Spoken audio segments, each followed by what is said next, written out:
I hope everyone's enjoyed the AI talks this morning and learned more about AI dangers and hopefully some safety tips. We're going to transition here to more focused on cyber hygiene.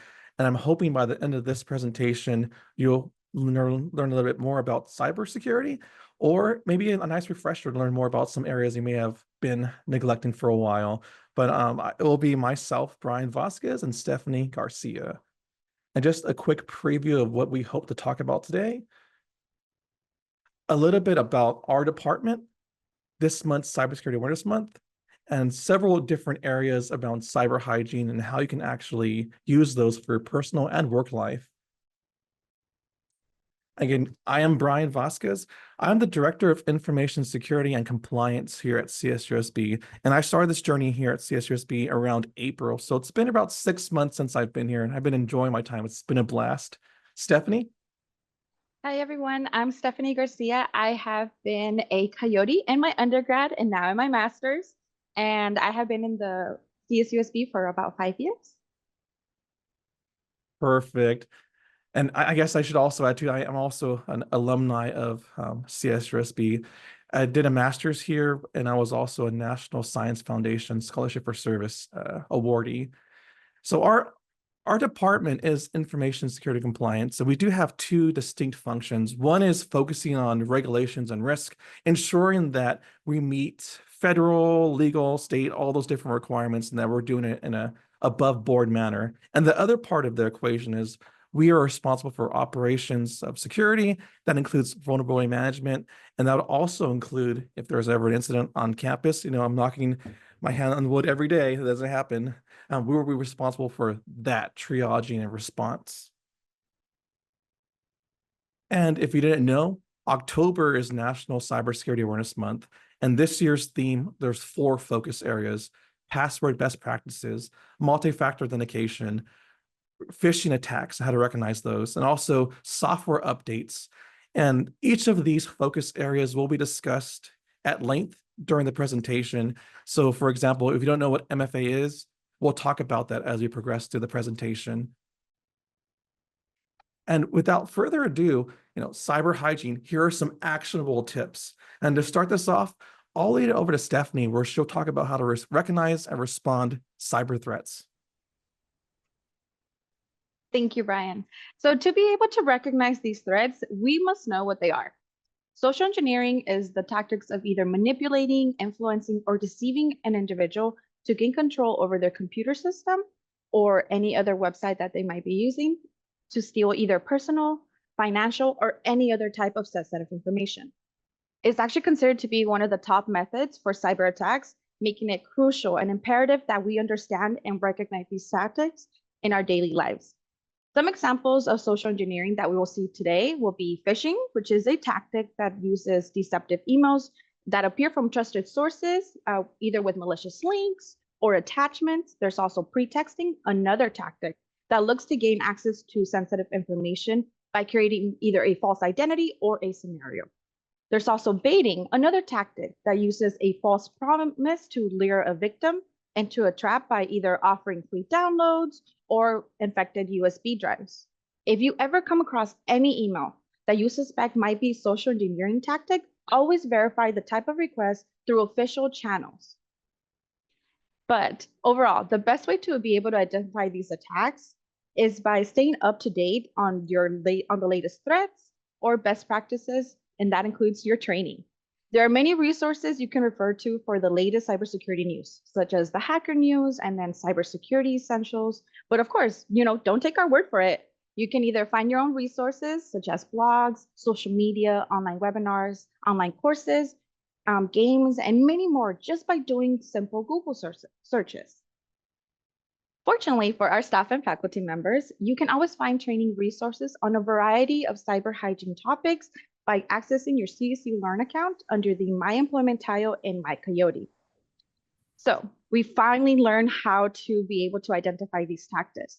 It's very important that now that we know we are educating ourselves, we can actually report these incidents to ensure that no one else falls for them. In our CSUSB community, we have internal reporting guidelines, such as for any computer crime, unauthorized access, or any malware. security@csusb.edu can hear your complaints. For any inappropriate use of resources such as spam, phishing, networking resources, always send those to abuse@csusb.edu. But let's say you're at home. For any home network cyber incidents, you can always file a complaint at the Internet Crime Complaint Center for the FBI by following this link. And now we will hear about some digital threats to look out for from Brian. Yes, thank you, Stephanie. I wanted to start out first with malware or malicious software. And you may have seen these terms: viruses, worms, Trojans. Oh my, what's going on? I wanted to highlight a couple of few here with first off ransomware. And with ransomware, what it essentially does, it encrypts your important files, making it unreadable to you. And usually the hacker or attacker will ask for a payment, and typically in Bitcoin form. So it's going to be a rather expensive endeavor to get those files back if they keep their word. I mean, they're hackers, so it might not be the case. Spyware is something that will install on your system device where it monitors your activities, and it could also steal important information. Such activities monitoring might be taking screenshots of your screen at a frequent rate, maybe daily, 15 minutes or more than that. And the next one up is adware. And adware is more of a nuisance, not really much of a threat, but it might be installed into your browser. So when you're browsing, surfing the web, you get all these different ads for nonsense that just pops up over and over and over again.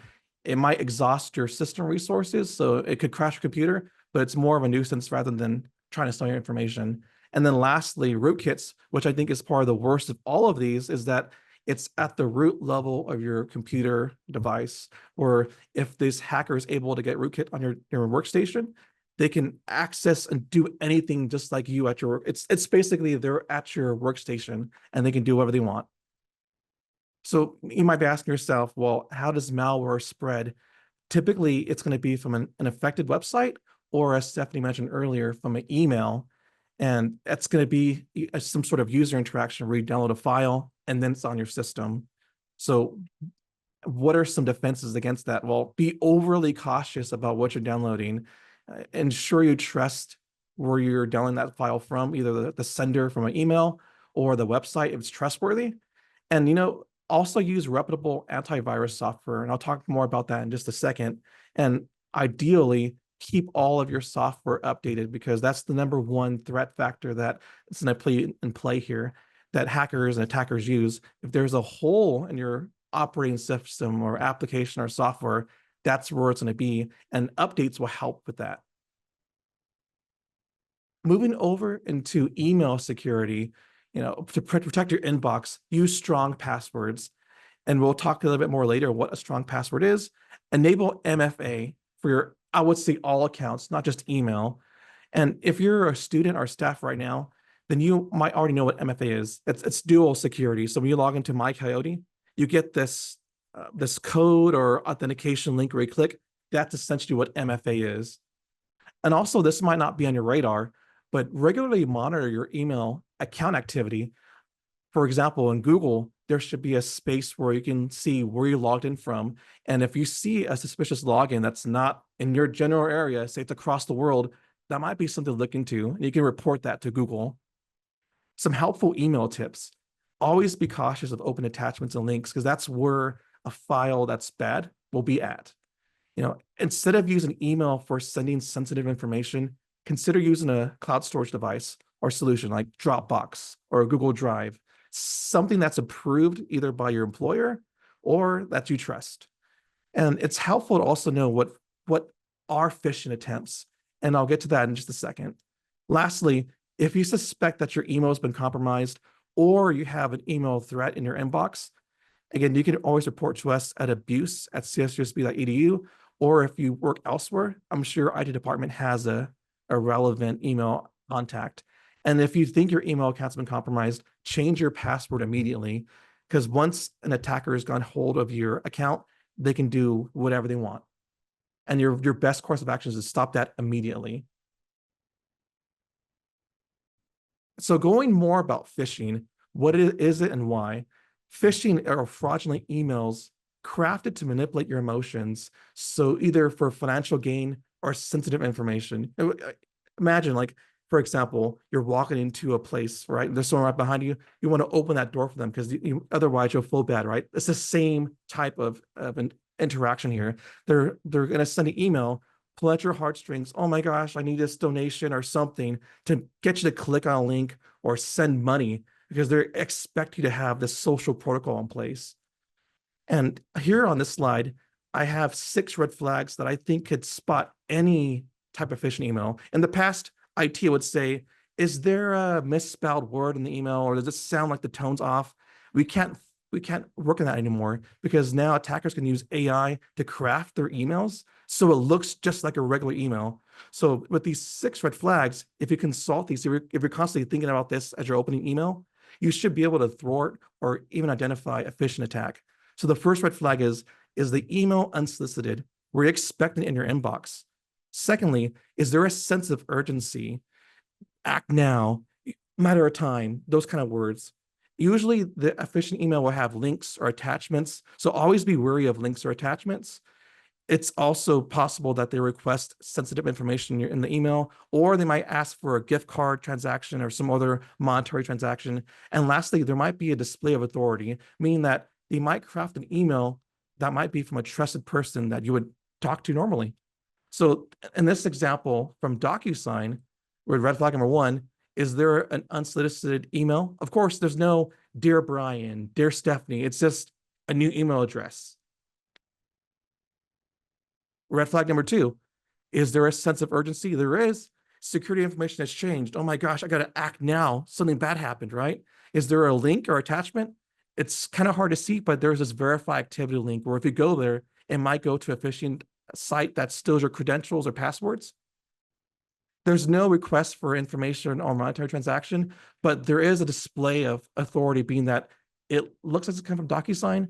But if you look closely at the email address here, it says delivery at sharecloud.us. That's not DocuSign. What is this? So if you're constantly going through these red flags, you should be spotting these attempts and hopefully thwarting email attacks. Next up, with device and data protection workstations, I can't stress enough to you to regularly update your system. That's the best way to thwart these attacks, by updating your system and also installing reputable antivirus software. So if you're a Windows user, that might be Microsoft Defender, there's Bitdefender, there's Malwarebytes. If you're on Mac OS, there's also Bitdefender, Avast One, and I believe there's also a Malwarebytes version for Mac OS. And keep your workstation clean. That might mean not having visible files that are sensitive on your desktop. For example, don't have a file on your desktop that says social security numbers for employees visible, because if someone's behind you, or if there's a hacker that got into your system somehow and they see that, you're an easy target. Likewise, if you leave your computer, if you're stepping away, always log off or lock a computer so no one can go on it while you're off or away. An extremely important point is always be cautious of devices that you don't own or external to your own device. So for example, if someone gives you an external hard drive or a thumb drive and you don't know them, I might not put that into your device because other devices that are not your own could be infected.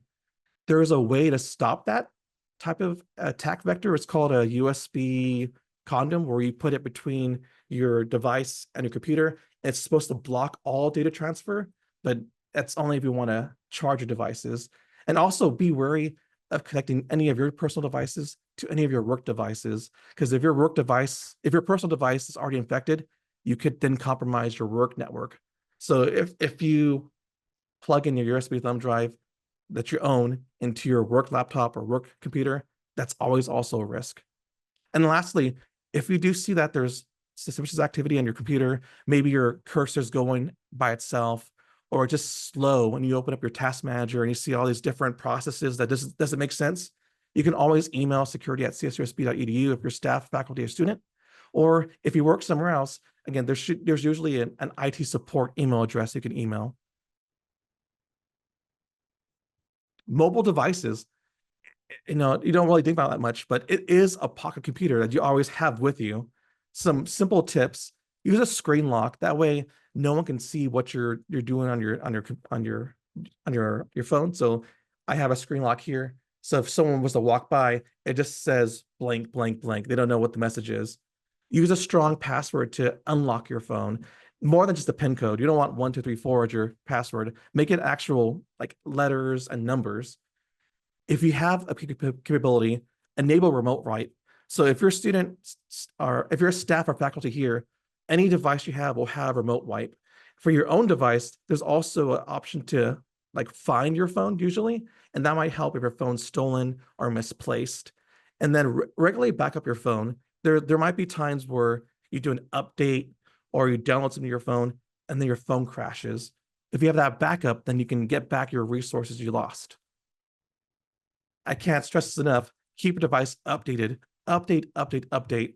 Usually, most phones have an option to turn on my automatically and just set it, forget it, right? If an update comes tomorrow, it gets automatically updated.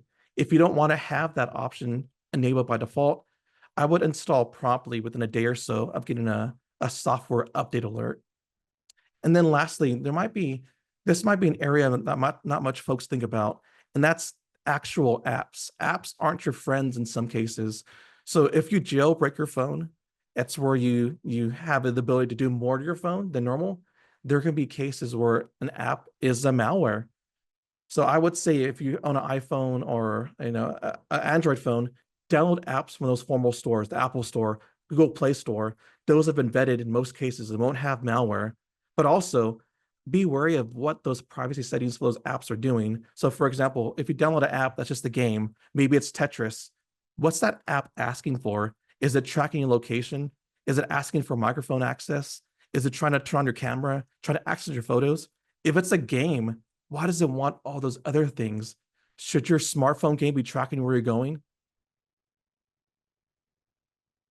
And just take a quick minute to talk about backups. Why does backups matter? Because it does protect against data loss from either your device crashing, theft, accidents, and it'll safeguard all those precious memories. You want to back up some important documents like your tax returns, photos and videos that you find precious, maybe contacts and calendar information, and important emails. And it could be simple. There's built-in tools already for most systems. Like if you have Mac OS, there's Time Machine. If you have Windows, there's File History. You can also back up and sync to some cloud source devices like Google Drive or Dropbox. Or, and if you would like to have something more that's in your purview, you can have external devices like a hard drive or a thumb drive. Just make sure that you bought them yourselves. It wasn't given to you, so it's a trusted source. And then for your consideration, if you can automate your backups, so it's again a set it and forget it type thing. It's always backup. Maybe you don't want to do it daily, do a backup weekly, automate it. And also with backups, it's important you test those backups because there might be a time where you back something up and you go back to get it back and it doesn't work. Your hard drive failed. So always have a testing plan in place. And remember, with backups, think of 3, 2, 1, 3 copies of what you want, 2 different media, maybe 2 external hard drives or a hard drive and a thumb drive, and always keep one offsite. Because if there's a natural disaster in your area, at least one offsite will be protected. I want to go back to passwords. So what is a strong password? While it's long, it's unique, and it's random. I know this might be hard for some folks, but we urge you to make a password at least 16 characters. And that's because as a cyber criminal, you can buy a pretty specced out computer very cheap nowadays. And if it's specced out, that's really good. They can brute force your password pretty quickly if it's lower than 10 characters. The longer your character passwords are, the harder it's going to be to brute force your passwords. And also it's going to be harder, a lot longer to do it. I think if it's 16 characters, the current count is like a million years to brute force your password. Also, use unique passwords for every single account. Again, I know it's going to be hard. I have 16 accounts, Brian. If I can't remember all those different passwords, well, if one password is compromised, there goes your whole entire ecosystem from that one password. And again, make sure your password's random, upper, lowercase letters, numbers, special characters like exclamation point, $sign. You can even have spaces in your password. And lastly, consider a passphrase that could be maybe CS USB rocks, where the O is a 0, the S is a $sign, and then you have an exclamation point at the end. That's a good password. Don't use that password because now we all know it. And here's a strong case for password managers. If you have a password manager, it will easily store your passwords. In some cases, it can actually alert you if you have a duplicate password or if your password's been compromised. And it can even generate that for you. So it takes the whole thinking out of the process. And some password managers I have here, there's Bitwarden, 1Password, and KeePass. And these should be free. If not free, there's a nominal fee. It's like $5 a month. But this will go a long way for your whole password practices. So I wanted to bring it back to Stephanie to talk about workplace environment. Thank you. So, as we continue to navigate hybrid workplaces, there are some security recommendations to keep in mind as we work remotely.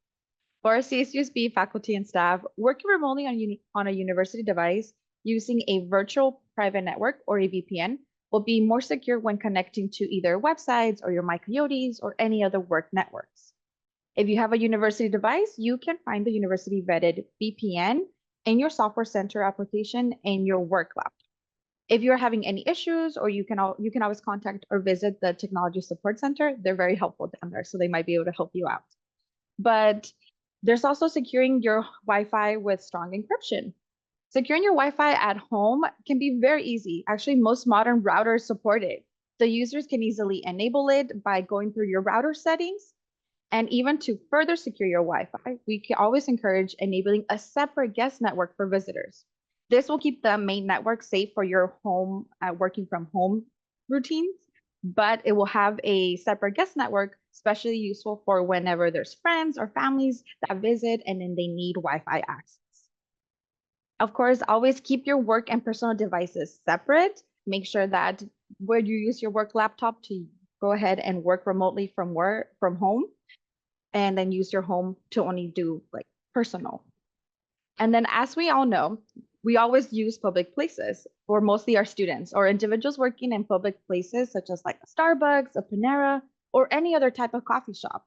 We have the following recommendations to protect you. Always remember, free Wi-Fi is not free. It comes at a very high price. So there are some alternatives. Instead of logging into the free Wi-Fi that they provide, you can have the mobile data or a personal hotspot. And as we all know it, we've done it before. When you accidentally look over your shoulder and you can see what that person next to you is doing exactly, and either their screen on their phone or on their laptop. But if you can do it, they can most likely do it to you. So make sure you use a privacy screen to ensure that no one is looking at your phone or your laptop from the side of you or behind you. And then this leads us into our next one, where we need to be aware of your surroundings. It can be very easy for someone to just sit next to you in a coffee shop and just watch everything you do, especially if you're just, doing your day to day. So make sure that you are sitting at a place where no one can really look at your screen. That privacy screen would be really helpful for you. And then it's mostly known as shoulder surfing. So there are individuals that actually go out there and they just shoulder surf. And you can learn a lot about a person just by sitting right next to them when they think that no one else is looking. So next slide, please. The last line of defense. The last line of defense is you. We have the power to ensure that our private information is secure both physically and in the internet. So remember to secure physical documents and devices. It might seem harmless to leave your meeting notes open on your desk, but you don't know anyone who might be walking around, might be able to still view and know exactly and be able to piece it together. Be mindful of your surroundings. Remember that if you can see other people's screens, they can most likely see yours too. Keep sensitive documents and devices in a locked and secure location. Don't leave devices unattended. As Brian stated previously, make sure you always either lock or log off of computers. If you leave your phone open, or anyone can pick it up and view everything on your phone if you don't have any lock screens. So properly dispose of any old devices. It's kind of common when we get a new device, we don't tend to log off, or we keep the same applications in the old device for some reason. Make sure that you always log off of those applications, because someone might be able to find an old device and still be able to access your Chase account, your social media accounts. And once they get access to one account, it's very easy to get access to more. And then for internet safety, we also recommend the following best practices. We use Hypertext Transfer Protocol Secure. or HTTPS websites for any sensitive transactions. You might already use them, but if you're ever in doubt, you can always know you're using a website by making sure that there is a padlock icon on the left-hand side in the browser's address bar. And then, of course, always be mindful of what you're sharing in social media. It might be exciting to post that you have a new home or you got a new puppy, but all these pictures can contain more sensitive information that you might like to divulge to the public. So make sure that before you hit that post button, you double check that picture and you make sure that you only have what you want to be imaged. Of course, regularly review privacy settings. They are always changing because, as we said it before, they will continuously get better and better. So privacy settings being changed is a good thing. However, it is our responsibility to go through them every once in a while, log into our devices and application settings to change what we feel most comfortable sharing with. And of course, use privacy-focused search engines. There's search engines that basically have your searches not being tracked and no personal information will be stored with them. This will reduce the risk of any targeted ads or any data breaches. A good one that you might be able to use is DuckDuckGo, and that's a good example. And then, of course, removing personal information from search engines. It's just as easy as we get answers from search engines, they get answers from us. So make sure that if you don't feel comfortable with search engines having your name, your address, your phone number, you can always go in there and delete that from there based on the search engine that you have. But there are other resources that you can use, such as removal tools like Delete Me, Reputation Defender, and then Google removal tools. And I wanted to add, Stephanie, that like those third-party services called like Delete Me, it will take away your information, not just from search engines, but from other data brokers that might have our information. So those really are a one-stop shop to get all your personal information off the internet, or to a certain extent. So with that, again, I thank you all for taking time today to share with us cybersecurity awareness. Again, this is our passion. We love cyber. We could talk to you about cyber all day long. We do have a couple of minutes here. If you have any questions, we'll stay on and answer them as best we can.